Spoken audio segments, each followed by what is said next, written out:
Olá, meus amores, sejam muito bem-vindos. Nesse vídeo eu vou mostrar como eu fiz esse lustre utilizando materiais que a gente costuma jogar fora.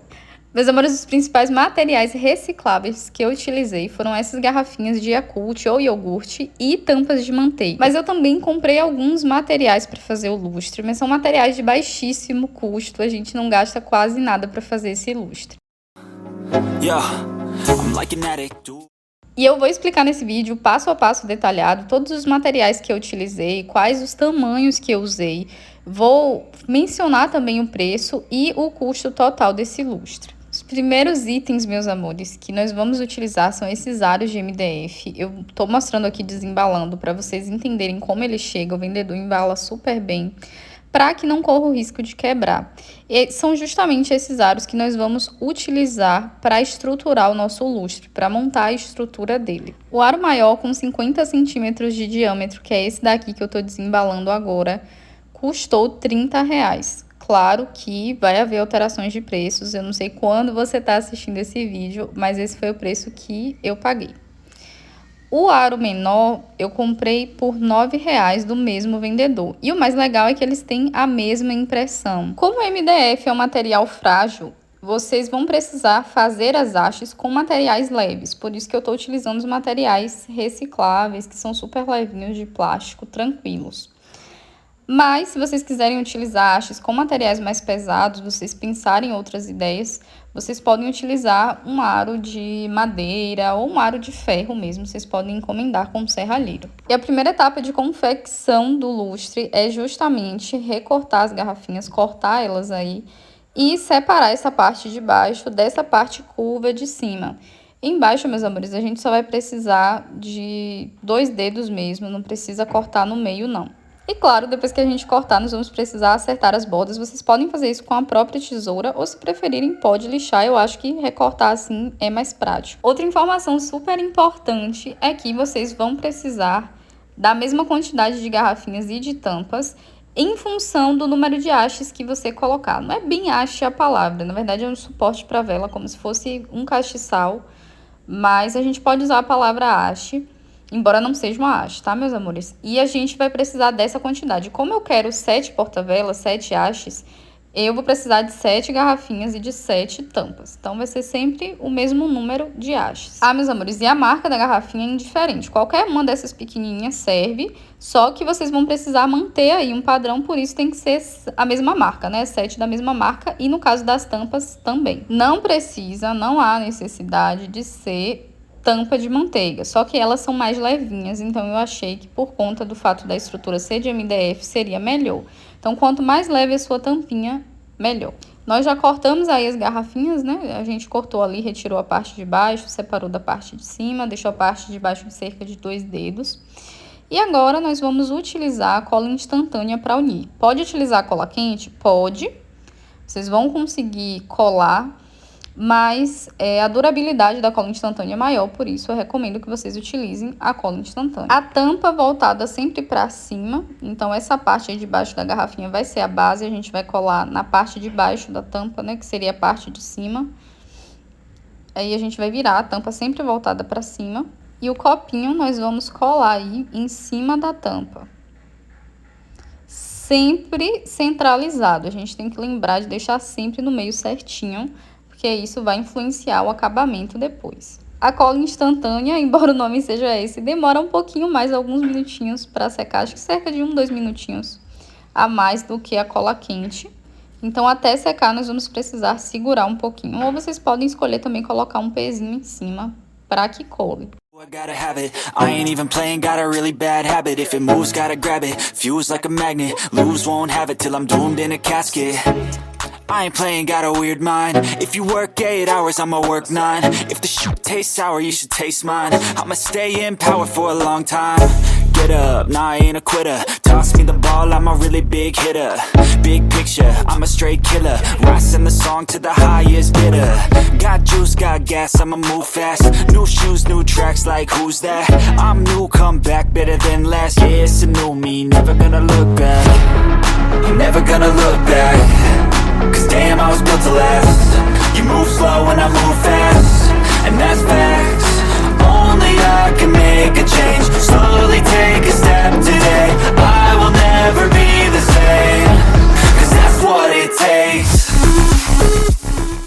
Hastes prontas, meus amores, nós vamos posicionar nesse círculo. Claro que a gente quer manter o mesmo distanciamento, então a gente pode medir o perímetro, ou seja, medir em volta do círculo e dividir pela quantidade de hastes que a gente quer, para a gente ter mais ou menos uma noção do espaçamento entre uma e outra. E a gente precisa tomar esse cuidado de ter realmente a mesma distância, senão depois não fica visualmente bonito. Então a gente precisa realmente ver aí qual o espaçamento certinho. E depois que a gente posicionar, é só colar.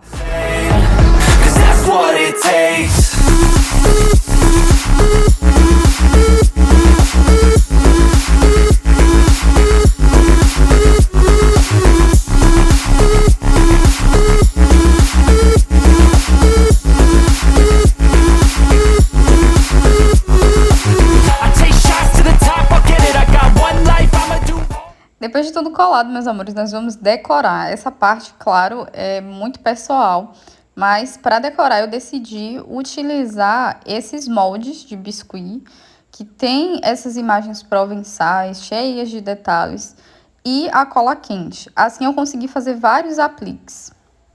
O molde não é de biscuit, né? O molde é de silicone, mas eu uso para fazer geralmente artesanatos de biscuit. Dessa vez eu decidi utilizar a cola quente por ter uma secagem mais rápida do que o biscuit, mas tanto faz. Nós vamos repetir esse processo aí em função do número de apliques que nós vamos utilizar. Depois, meus amores, a gente vai esperar aí acho que uns 2 minutos, é o tempo que leva para secar. Depende da temperatura do dia, mas é bem rapidinho. E para colar eu utilizei a própria cola quente. Eu fui colando aí em todas as hastes para acrescentar assim um detalhe mais provençal. Lembrando que essa parte ela não vai ficar tão exposta, tão visível assim. Mas por uma questão mesmo de acabamento, de dar um charme, eu decidi colar em todos, mesmo não ficando tão aparente. Então, meus amores, se vocês quiserem pular essa etapa, podem.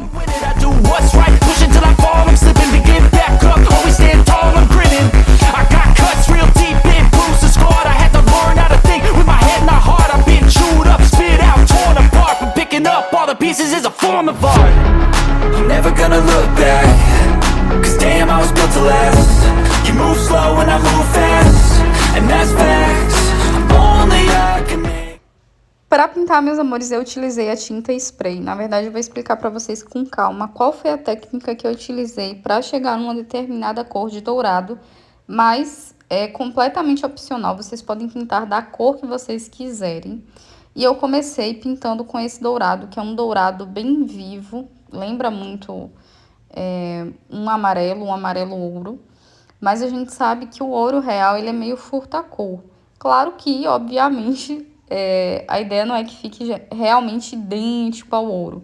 Mas eu queria que ficasse quase que um furta-cor, uma mistura assim, do ouro com o ouro envelhecido.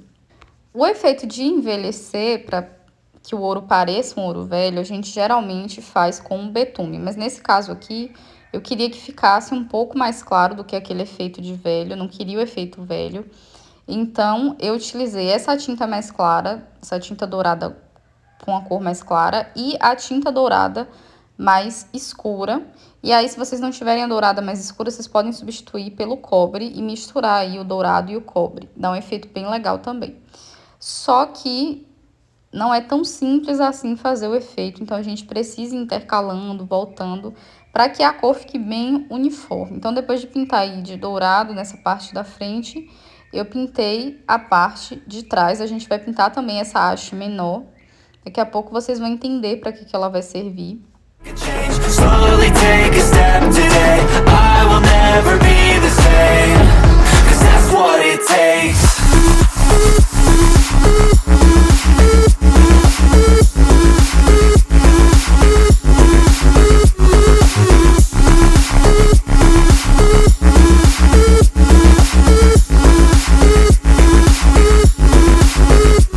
Nessa etapa aqui, meus amores, eu utilizei a cor dourada mais escura e aí eu fui tentando intercalar. É importante a gente tomar cuidado para que nenhuma cor se sobreponha à outra. E aí, depois de finalizar todo esse processo com as duas tintas sprays, eu utilizei uma tinta que tem uma cintilância, uma tinta PVA. E para fazer a aplicação dessa tinta PVA dourada, que tem esse brilho, tem uma cintilância maior, eu utilizei uma bucha de prato comum, mas pode ser também uma esponja. Eu fui dando leves batidinhas.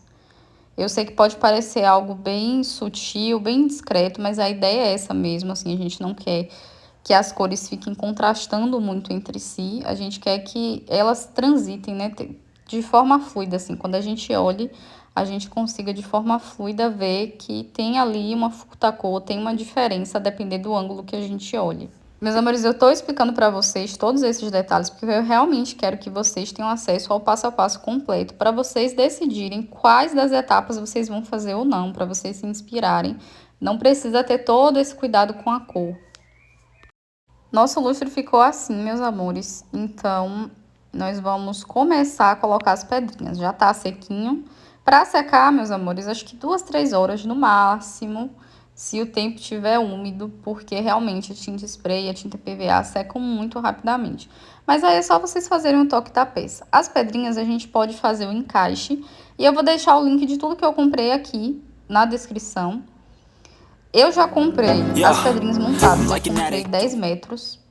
Mas se vocês comprarem as pedrinhas individuais e as correntinhas, os aros, vocês vão conseguir economizar. Por outro lado, vai dar mais trabalho, porque vocês vão ter que colocar pedrinha por pedrinha. Então, eu recomendo que vocês comprem assim como eu. Ah, meus amores, e o espaçamento segue aquela mesma regra que eu falei pra vocês, medir o perímetro e dividir. Nesse caso aqui, eu não precisei fazer isso, porque como vocês veem, tem várias impressões. Então, o que eu fiz? Contei todas as impressões, todos os padrões que se repetem aí nesse aro e dividi por 3, porque são 3 correntinhas principais de sustentação. Essas correntes que eu tô chamando aqui de correntes de sustentação, na verdade são correntes mais curtas. São elas que realmente vão unir e vão sustentar esse aro maior no aro menor. Elas vão ligar, porque nós vamos utilizar mais correntinhas com pedrinhas. No decorrer, né, desse processo de confecção, a gente vai acrescentar outras, até para o lustre ficar cheio, né, ficar cheio de pedrinhas que lembrem os cristais. Mas a gente vai fazer essa correntinha menor, porque as outras correntes, elas têm que ficar um pouco mais curvas para dar um efeito bem bonito. Claro que isso é opcional, mas eu particularmente gosto muito desse efeito, né? Quando ela fica caidinha, mais curva. Daqui a pouco eu vou mostrar para vocês com mais clareza como ficou. E vocês têm 2 opções, vocês podem comprar o pacote de pedrinhas acrílicas e o pacotinho de aros. Ou vocês podem fazer como eu e comprar as pedrinhas já montadas, né? Comprar os metros. O que é mais vantajoso? Depende. O primeiro lustre que eu fiz com as pedrinhas individuais. Então, eu tive que colocar pedrinha por pedrinha. Foi muito trabalhoso, mas eu economizei. Quando a gente compra assim, a gente consegue economizar. Quando já vem montado, sai um pouco mais caro. Mas no caso desse lustre, como não queria que ele ficasse um lustre muito volumoso em termos de cristais, né, ou de pedras acrílicas, com 10 metros eu consegui montar, então eu achei que eu compensaria mais para não ter todo esse trabalho, comprar já montado e só em fazer o encaixe aí em um aro e no outro, só fazer essa ligação entre os 2 aros. E realmente foi muito mais rápido. Se eu tivesse colocado pedrinha por pedrinha, provavelmente ele iria levar aí uns 2 a 3 dias para confeccionar o lustre. E não foi o caso. Quais os tamanhos que eu utilizei? Eu contei por pedrinhas. Nessas correntes menores, eu utilizei 15 pedrinhas. Ou seja, se eu utilizei 15 pedrinhas, é provável que eu tenha utilizado uma média de 16, 17 argolas. E aí, vocês podem fazer por centímetros, se vocês quiserem, vocês podem utilizar aí 15 centímetros, mantendo uma diferença assim de cerca de 5 centímetros entre essas alças de sustentação menores e as correntes maiores. Então, essas 3 correntes principais que vão sustentar o lustre, eu fiz com 15 pedrinhas. E as correntes maiores, eu fiz com 20 pedrinhas. 20 pedrinhas são suficientes para a gente conseguir essa voltinha. Então, 5 pedrinhas a mais. Se vocês forem fazer um lustre maior, mais alto, mais volumoso, aí vocês vão manter essa diferença de 5 pedrinhas. E talvez vocês estejam se perguntando quantas correntes maiores eu utilizo. Vai depender do gosto de vocês. Se vocês querem um lustre mais cheio, vocês vão colocar mais correntes. Se vocês querem um lustre assim um pouco mais discreto, embora esse não seja bem o propósito de um lustre vintage, né? A gente quer que seja realmente chamativo, mas assim, se você não quiser encher ele de pedrinhas, vocês podem utilizar uma quantidade menor de corrente. Se eu utilizei aqui em média 18. Para calcular o espaçamento, eu fui contando aí essas impressões como vocês podem perceber, esses aros, esses padrões se repetem, eu fui contando e dividindo pelo número de correntes que eu queria. Mas vocês podem medir mesmo o diâmetro do circuito para vocês calcularem aí o espaçamento entre uma correntinha e outra. Dá pra fazer também uma olhão, mas não é muito difícil, a gente olhando já sabe mais ou menos onde vai dividir. Mas eu acho que calculando fica melhor, né? Never gonna look back. I'm never gonna look back. Cause damn, I was built to last. You move slow and I move fast, and that's facts. Only I can make a change. Slowly take a step today. I will never be the same. Cause that's what it takes.